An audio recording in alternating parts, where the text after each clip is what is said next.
Now now तो Saurabh as,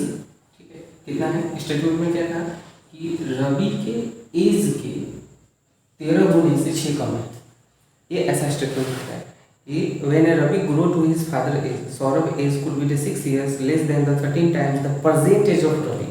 यानी रवि के प्रेजेंट एज के 13 गुने से 6 कम है। प्रेजेंट एज क्या मानते हैं हम लोग, x मानते हैं, इसलिए रवि का ये सौरभ का हमको दूसरा। अब इक्वेशन 1 and 2 को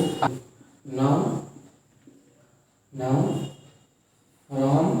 1 and 2, तो ये तो दोनों एज सौरभ का ही है तो दोनों को इक्वेट कर लेते हैं। तो 2x² माइनस एक्स प्लस 6 बराबर 13x माइनस 6, उठा के डाला इन सबको, 2x², ये 13x इधर आएगा तो माइनस में आएगा, तो माइनस में आएगा तो x माइनस पहले से है, 13 आएगा तो माइनस 14x, ये 6 इधर आएगा तो प्लस में आएगा, है ना, तो ये मिलकर हो जाएगा 12 बराबर 0। यहाँ से 2 को कॉमन कर सकते हैं तो आ जाएगा x² माइनस 7x प्लस 6 बराबर 0, तो आ जाएगा हमको x² माइनस 7x प्लस 6 बराबर 0। तो आपको क्या मिल गया, आपको क्वाड्रेटिक इक्वेशन मिल गया। अब इसी को सॉल्व कर लीजिए, आंसर निकल जाएगा, ठीक है। ये सवाल थोड़ा सा तो मिडिल टर्म फैक्टराइजेशन कर सकते हैं, x² माइनस इसको क्या लिखें, जोड़े घटा कर 6 आ जाए, गुणा करने पर 6 जोड़ने पर, ठीक है, 6x माइनस 6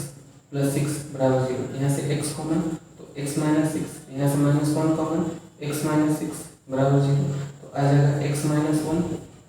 और x माइनस 6 बराबर 0। तो x के दो हल आए, एक हल आया 1, एक हल आया 6, तो हम लोग इसको बताते हैं। अब सपोज करो कि रवि का एज हमने x मान के चला था, तो रवि का एज कितना आया 1 साल, तो यहाँ पर 1 साल बैठा है, तो उसके पिताजी का एज कितना होगा, x की जगह 1 पर बैठा है, तो व्हेन x बराबर 1 तो रवि का एज कितना होगा x, तो सौरभ यानी उसके पिता का एज कितना होगा